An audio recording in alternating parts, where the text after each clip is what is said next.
بھارت نے اب تک پہلگام حملے کے ثبوت پیش نہیں کیے۔ پاکستان نے بھارت کی طرف سے پاکستان میں ریاستی دہشت گردی کے ثبوت پیش کر دیے۔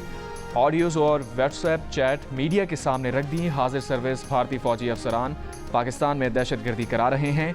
D G I S P R lieutenant general Ahmed Sharif Chaudhry نے میڈیا بریفنگ میں بتایا، بھارت پاکستان میں حملوں کے لیے دہشت گردوں کو دھماکہ خیز مواد فراہم کر رہا ہے۔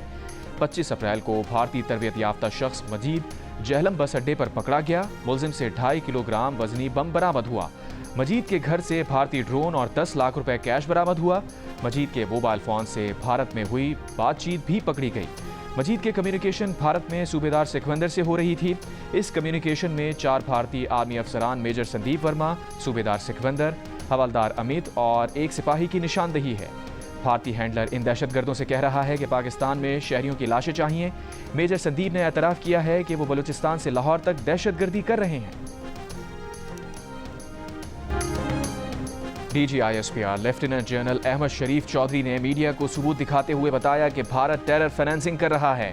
24 ستمبر کو سکھوندر نے برنالہ بھمبر میں بارودی مواد کی نشاندہی کی۔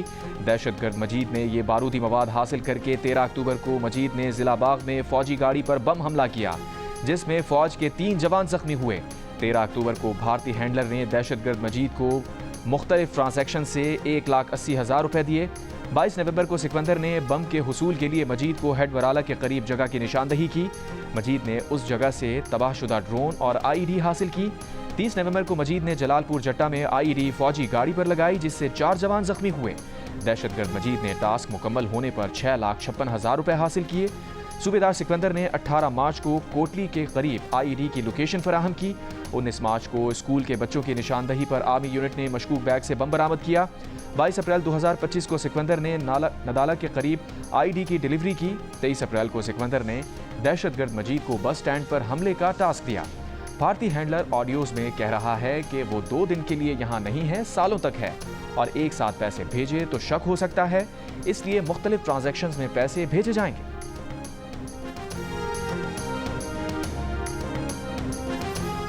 وزیر اعظم شہباز شریف اور سیکریٹری جنرل انٹونیو گوٹریس کا ٹیلی فونک رابطہ۔ وزیر اعظم نے کہا، سنتاس معاہدے سے متعلق بھارتی اقدامات ناقابل قبول ہیں۔ سیکریٹری جنرل بھارت کو مشورہ دیں کہ وہ ذمہ داری سے کام لیں۔ سیکریٹری جنرل اقوام متحدہ مسئلہ کشمیر کے منصفانہ حل کے لیے اپنا کردار ادا کریں۔ سرکاری اعلامیے کے مطابق اقوام متحدہ کی سیکریٹری جنرل نے خطے میں امن کے لیے پاکستان کی کوششوں کو سراہا۔ رابطوں سے متعلق ترجمان اقوام متحدہ نے ایک بیان میں کہا کہ انٹونیو گوٹریس نے وزیر اعظم شہباز شریف اور بھارتی وزیر خارجہ جے شنکر سے بات کی ہے اور کشیدگی میں کمی کے لیے مصالحت کی پیشکش کی۔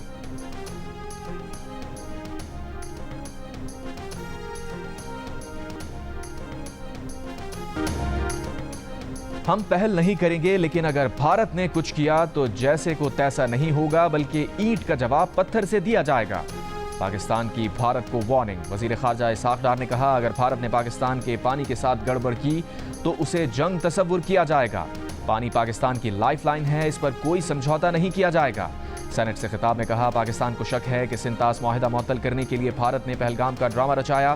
دونوں فریقین کے اتفاق کے بغیر معاہدے ختم نہیں ہو سکتے۔ بھارت پہلگام واقعے پر اپنا بیانیہ بنانے اور دنیا کو قائل کرنے میں ناکام ہو گیا۔ سینئر بھارتی سیاستدان مودی سے استعفے کا مطالبہ کر رہے ہیں۔ اگر بھارت نے پاکستان پر حملہ کیا تو 1 کا جواب 2 سے دیں گے۔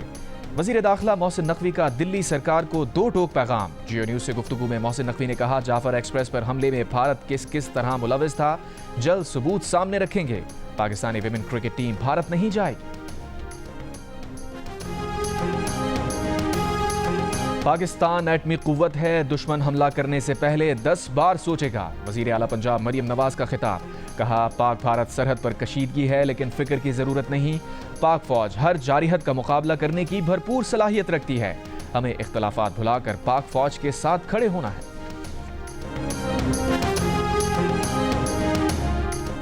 وزیر اعظم شہباز شریف نے پاکستان کے ڈیجیٹل شعبے میں 2 کھرب روپے کے قریب سرمایہ کاری آنے کی نوید سنا دی۔ ڈیجیٹل ڈائریکٹ انویسٹمنٹ کانفرنس سے خطاب میں سرمایہ کاری لانے والی شخصیات اور اداروں کا شکریہ۔ کہا، سیاست کی 4 دہائیوں میں مکمل ڈیجیٹل ٹرانسفارمیشن دیکھی، آج ہم مکمل ٹرانسفارمیشن میں ہیں۔ پاکستان کے آئی ٹی کے شعبے میں سرمایہ کاری کے مواقع ہیں۔ کانفرنس میں 11 سے زائد ممالک کے آئی ٹی ماہرین کو خوش آمدید کہتے ہوئے کہا، آپ سب کو دعوت دیتا ہوں کہ ہم سے تعاون کریں اور بتائیں ہم کیسے ماڈرن ٹیکنالوجی سے اپنی زراعت بہتر کر سکتے ہیں۔